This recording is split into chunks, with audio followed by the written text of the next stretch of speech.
Cangkil ubin, dan ambil cermin kecil. Lalu menggunakan 1 sendok. Hancurkan cermin itu. Memilih 1 persegi di tengah. Lalu bungkus pecahan kaca yang tersisa. Dan buang ke toilet. Lalu di luar ada suara buka pintu. Sipir tiba-tiba masuk.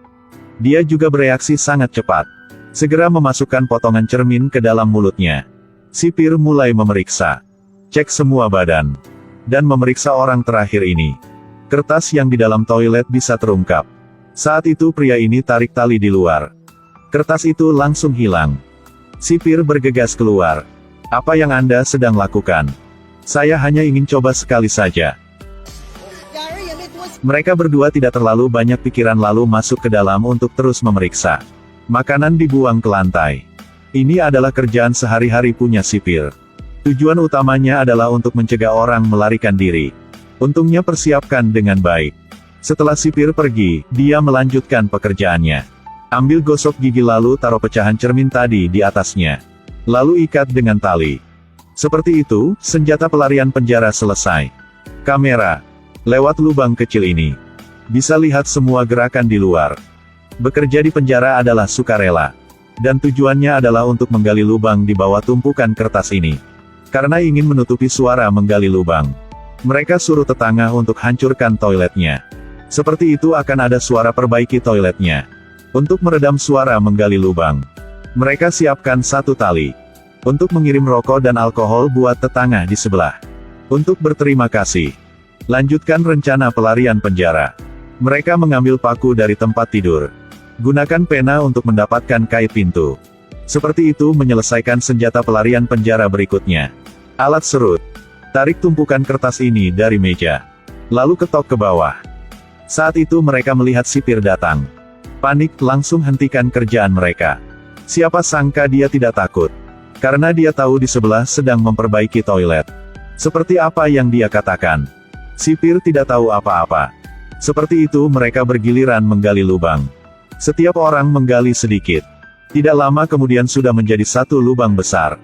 Lalu nyalakan api dan buang ke bawah. Lihat ke bawah. Meskipun mereka tidak tahu lubang itu akan arahkan kemana. Malam itu mereka masih memutuskan untuk turun dan melihat. Memeriksa lubang itu. Mereka menggunakan potongan kertas untuk memasukkannya ke dalam selimut. Lalu ikat dengan handuk. Seperti itu pura-pura ada manusia di dalam selimut. Mereka berdua berdiri di dekat dinding. Ketika sipir datang untuk memeriksa tawanan. Teman menarik tali di selimut membuat gerakan seperti seseorang sedang berbaring di dalamnya. Berhasil untuk menipu sipir. Mereka mengambil sendok untuk melepas sekrup di atas meja. Lengkapi senjata pelarian penjara ketiga. Mata gergaji. 2 teman pergi ke bawah lubang itu. Dan orang di atas akan tutup lubang itu. Lalu gunakan lanyard untuk mengikat kaki. Seperti itu dia bisa hubungi 2 teman untuk balik. Setelah 2 orang itu turun ke bawah, mereka menemukan ini adalah bunker bawah tanah. Gunakan mata gergaji untuk potong pintu besi. Mereka berdua, gergaji pintu besi untuk waktu yang lama. Jadi ini adalah ruang penyimpanan barang. Baru sampai sudah ketemu sipir turun untuk ambil barang. Karena situasi memaksa mereka harus saling menginjak. Baru lolos dari bahaya. Setelah para sipir sudah pergi, mereka melihat pegangan jendela. Pria ini sangat kuat. Berhasil membuat senjata pelarian penjara keempat. Kunci universal. Gunakan kunci ini untuk membuka semua pintu. Mereka berjalan lama. Akhirnya menemukan 1 saluran pembuangan. Tapi kunci ini tidak berfungsi sama pintu itu. Kunci tidak cocok. Mereka harus mencari jalan lain. Coba angkat. Akibatnya, dia menggunakan mata gergaji untuk membuka engselnya. Ketika 2 orang masuk ke pipa air, pintu keluar terdeteksi diblokir. Beton di dinding sangat padat. Jadi bagaimana baru bisa keluar? Ternyata di samping itu terbuat dari semen murah. Keduanya memutuskan untuk kembali dan ambil alatnya. Besok baru datang lagi. Ketika mereka mau naik ke atas, sipir juga mau datang ke ruang mereka untuk memeriksa. Teman-teman mulai panik. Untungnya mereka kembali tepat waktu. Lalu buang boneka ke dalam lubang itu. Dan tutup dengan kertasnya. Setelah selesai sipir juga mau masuk. Mereka sedang tidur di dalam selimut. Lalu mereka diskusi, cara ini tidak baik. Bagaimana cara mendapatkan jam tangan? Tidak punya jam sangat mudah untuk ditangkap. Jadi mereka harus bisa membuat sebuah jam. Satu orang dari mereka datang ke ruang klinik untuk suntik. Melihat di meja ada satu vas kecil. Ketika dokter tidak memperhatikan, mencuri vas itu dan memasukkan ke dalam handuk dia. Saat balik ke kamar, dia juga mengambil 2 genggam pasir. Dan ketika sipir sedang memeriksa, berbohong tentang menggunakan pasir untuk mencuci piring, baru bisa melewati masalah ini. Seperti itu, mereka kerjasama dan hasilkan 4 senjata melari penjara. Ini adalah jam pasir. Setelah coba berapa kali, jika pasir di atas habis berarti sudah setengah jam. Lalu rencana dimulai lagi. Saat di saluran pembuangan ambil berapa potongan kayu untuk membuat jembatan kecil di bawah air. Dia menggambar lingkaran di dinding, lalu pukul dengan jarum besi. Terlihat sangat profesional. Lalu hitung waktu yang tepat untuk kembali ke sel. 5 dari mereka bergiliran melakukan. Sama seperti itu, tidak tahu sudah berapa hari telah berlalu. Akhirnya hasil membuat satu lubang. Keduanya dengan cepat merangkak masuk, berpakaian dan melompat.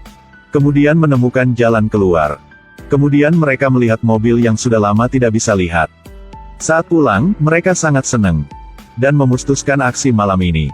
Bercukur bersih. Lap sepatu sampai bersinar. Sisir rambut. Pasang kembali dasinya. Ketika mematikan lampu dan pergi tidur, sipir sedang berpatroli. Mereka dengan cepat berbaring di selimut. Benar saja, sipir penjara tidak menemukan apa-apa.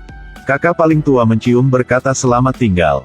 Kemudian tarik keluar tumpukan kertas dan bersiap untuk turun ke lubang. Tapi kemudian narapidana menyadari ada sesuatu yang salah. Segera putar cermin untuk melihat. Di depan ada sekelompok penjaga berdiri. Dia terkejut. Lalu sipir langsung masuk ke dalam. Semua dibawa keluar. Dan saat itu pria kulit putih muncul. Narapidana memberi dia kalimat yang aneh. Manusia malang. Lalu pria putih itu dibawa ke satu ruangan. Sebenarnya pengkhianat itu bukan dia. Dia hanya boneka punya sipir saja. Pengkhianat sebenarnya adalah detektif ini.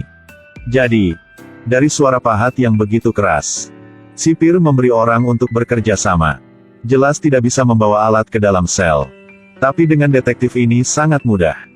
Aku ingin membuat puisi. Rencana pelarian penjara ini untuk tujuan promosi untuk mendapatkan banyak uang. Semuanya tampak begitu sederhana, tapi tidak. Sudah mengganggu waktunya, terima kasih, sampai jumpa.